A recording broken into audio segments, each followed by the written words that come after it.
Hey guys, how's it going? It is Kara here with another Diablo Immortal video, and in today's video, I'm going to show the best ways to farm legendary gear here in Diablo Immortal. We have 23 minutes until the servers go down.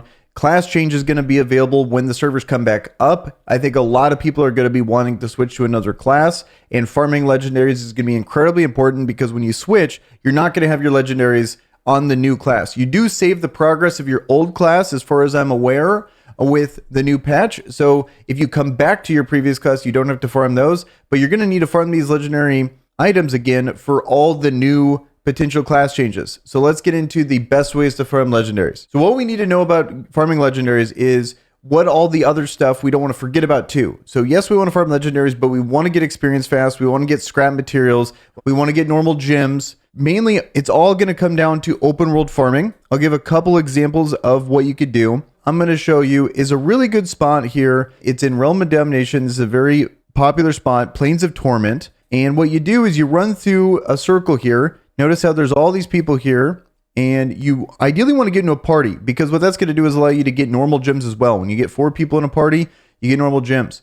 If you could get into a 4-person warband, that's even better, because that will give you 5% magic find. Then what you're going to do is just run around, clear these minions, and look for orange or ancient elite enemies. That's going to be a very high likelihood of getting a legendary piece. And you just do this. You just run in a circle. This is some of the best, if not the best experience in the game, especially when you're in a party of 4 and you're all active wanting to play. It's really good scrap material experience. You're going to be getting normal gems from it. You get 12 of those per day, and you're getting the legendary gear. So it pretty much covers all the bases here except set items when you do this. And this is probably going to be the main way to do it if you want to be pretty active and do this. So then there's one more thing as well. You just saw right here. That is Monsterous Essence. What that's going to do, this is going to be the next way to get legendary gear, is it kind of synergizes well together. So as you're running through here, collecting salvage materials, killing these bosses, finding ancient elite enemies to be able to get a very high likelihood of legendaries, you're going to be slowly gathering 10 Monstrous Essences. And once you get 10 Monstrous Essences, you could turn them into the Bestiary. It says in the game that you only get 3 turn-ins for the Bestiary per day, but you could just keep turning them in.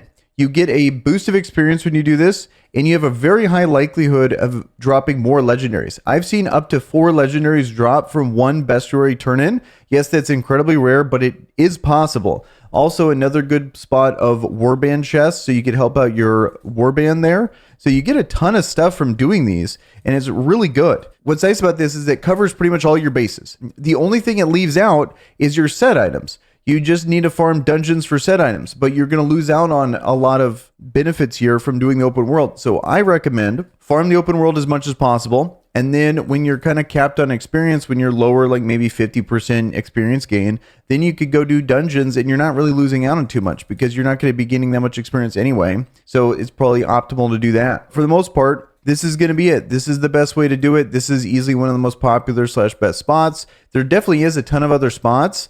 Mainly, what happens, see people just invite you, boom, I'm in a party of 4. It's like totally normal. Everyone benefits from doing this. Unless you're just a complete jerk on the server, no one's going to just leave you out of doing this. They're going to want you in here because they gain the ability to get gems down. They wouldn't have been able to get them if they just stayed in a party of 3. So it's really good. It's just a little tedious, in my opinion, doing this, but you get a ton of progression when you do this. So here we just got the 10th Monsterous Essence. This is when I like to turn in, because by the time you get 10 Monstrous Essences, usually that's when you're going to run out of bag space. Another tip I could give you here is I like to turn off when I'm doing this, the auto pickup on gray items. I only like to pick up magic and rare because it's just not worth the effort of going back in and running out of bag space, and you're going to be dropping a lot of good stuff. Also, as you do this, another reason why I like to just go on the Monstrous Essence is you go back to and forth too much if you're going to be constantly salvaging with gray items every single time you fill up your bag. So it just makes it a little bit more reasonable. It gets you in there. You get more stuff done. You get more legendaries that way, and you're not missing out on too much. Then you turn this guy in. Let's see if we get a legendary here. Let's see if it works for the video. Boom. And if you get a new page, then it's going to give you a bigger bonus. If not, you get gold. So here's going to be a duplicate page, 4,500 gold. Boom.